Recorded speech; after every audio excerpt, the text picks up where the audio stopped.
কাঁচা টমেটোতে এইভাবে মশলা মাখিয়ে একবার রান্না করে দেখবেন, গরম গরম ভাতে দুর্দান্ত লাগে। এখানে এই রেসিপিটার জন্য আমি 500 গ্রাম কাঁচা টমেটো আগে থেকে ভালো করে ধুয়ে পরিষ্কার করে নিয়েছি। তারপরে টমেটোটাকে এরকম পাতলা পাতলা স্লাইস করে কেটে নেব।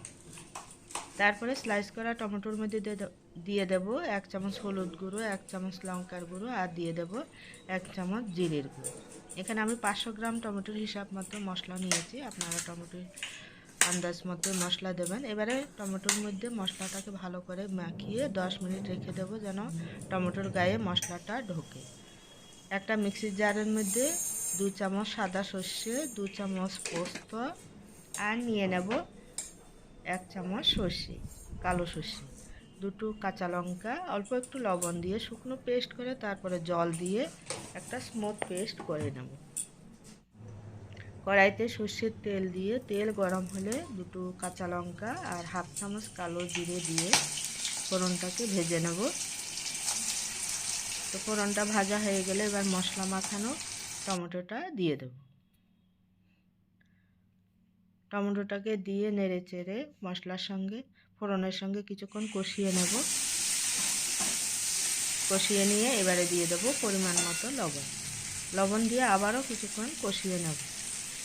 1 মিনিট মতো এইভাবে কষিয়ে নিয়ে তারপরে ঢাকা দিয়ে টমেটোটা সিদ্ধ হওয়ার জন্য কিছুক্ষণ রান্না করে নেব। তো টমেটোটা কিছুটা সিদ্ধ হয়ে গেলে এবারে আবারও নেড়ে চেড়ে তারপর দিয়ে দেব মশলা মাখানো থালাটা ধুয়ে জল। তো জলটা বেশি দেব না, একটু গা মাখাই হবে রেসিপিটা। টমেটো সিদ্ধ হওয়ার মতোই জল দেব। জল দিয়ে আবারও ঢাকা দিয়ে 2 মিনিট রান্না করে নেব।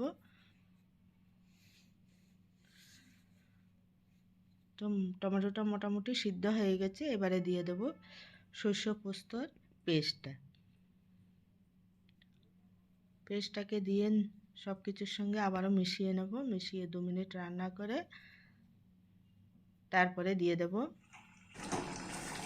টমেটোটা যখন গা মাখা হয়ে যাবে তারপরে দিয়ে দেবো 1 চামচ চিনি, আর দিয়ে দেবো কয়েকটা গোটা কাঁচা লঙ্কা।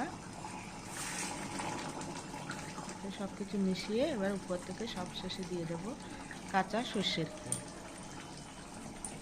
সর্ষের তেলটাকে ভালোভাবে মিশিয়ে নিয়ে এবারে গ্যাসটা বন্ধ করে স্ট্যান্ডিংয়ে কিছুক্ষণ রেখে দেব।